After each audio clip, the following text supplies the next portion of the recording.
This book, entitled Circumventing the Mahseer, was published in 1948 by Major A.J. MacDonald. It's widely regarded as the Mahseer fisherman's Bible. In it, Major MacDonald devotes an entire chapter to Mahseer fishing in what was then Burma and what is now called the Union of Myanmar.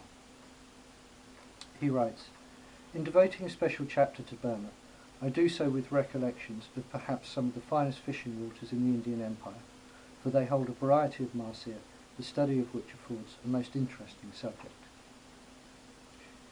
He goes on, "The best mahseer taken to date in Burma is 92 pounds, caught 2 miles below Myitkyina. The record mahseer caught on rod and line is 119 pounds. This was taken in Mysore, southern India. It was 64 inches long and had a girth of 42 inches. That this grand fish can be beaten in Burma, I am convinced. I have myself seen fish nearly 6 feet long at Tiang Kar, 40 miles north of Myitkyina, that must have been 150 pounds. At the confluence of the Mali and Mai rivers also, I have seen fish rise that were 18 inches across the back, if an inch. This much suffices then to show that we have in Burma mahseer as large as anywhere else in the Indian Empire."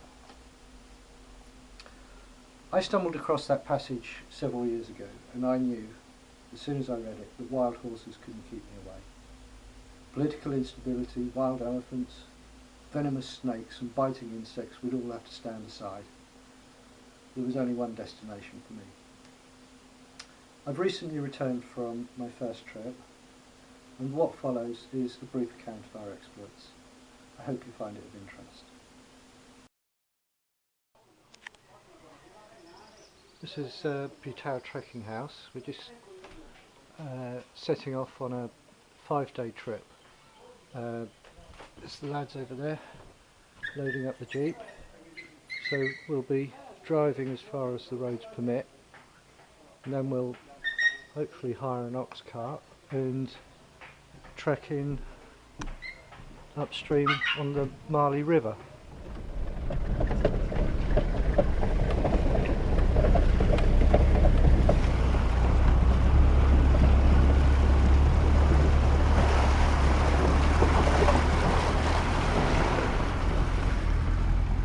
Well, this is as far as we're going with the jeep. Looks like we've managed to hire a bullock cart though to help with all the portaging. Amazingly, the beer still seems to be quite cold, so I thought I'd better drink one before it warms up, because I'm not going to be getting any cold beer for a while. This is a way to travel, much more civilised than the infernal combustion engine. Only into the jungle proper, and I have to say the shade is a bit of a relief.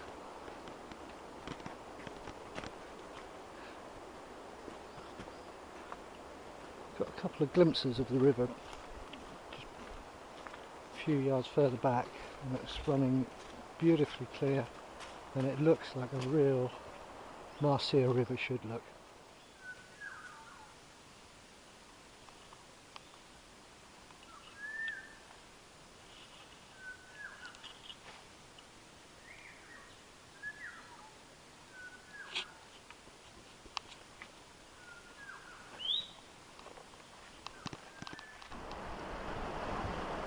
Well, this will be interesting.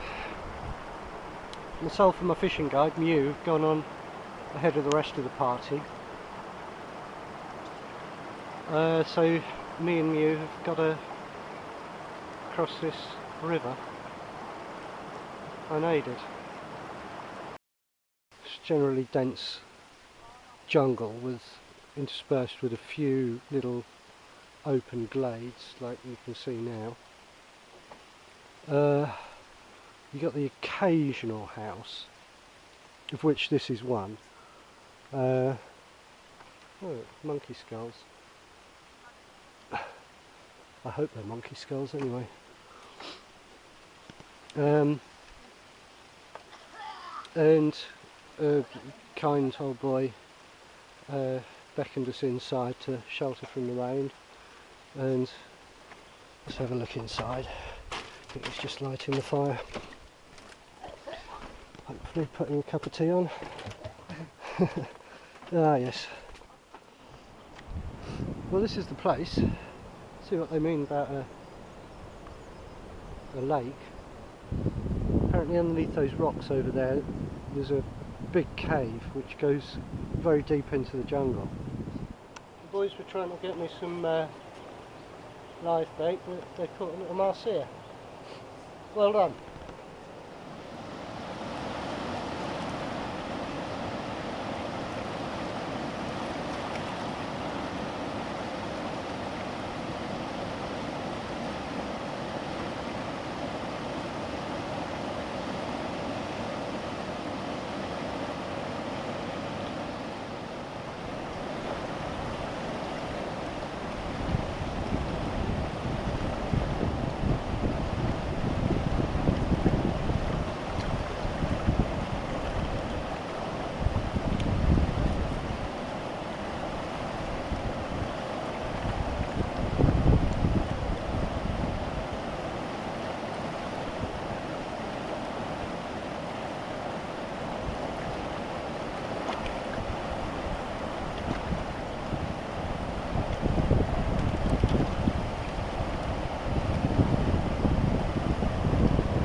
Golden mahseer.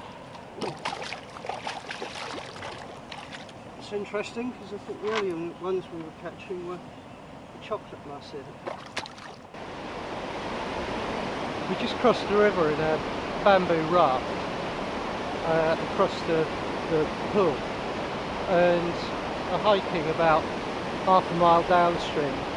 This is all white water, all the way, completely unfishable. I mean, I'm sure it holds mahseer because they feel safe in the white water. That's where they feed and that's where they're active. But the trouble is, if you hook even a small fish in that, it's just going to go careering downstream and you'll never keep up with it. So we've got to really keep going to the next pool, which you can just see in the distance there.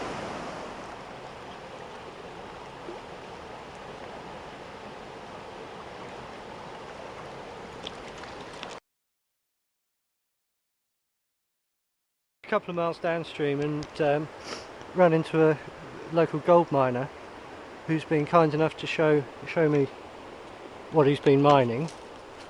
This looks like silver to me, but I'm assured it's gold.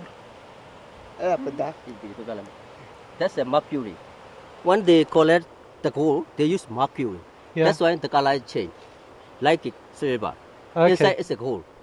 Right. If you make fire, little bit heat, Yeah.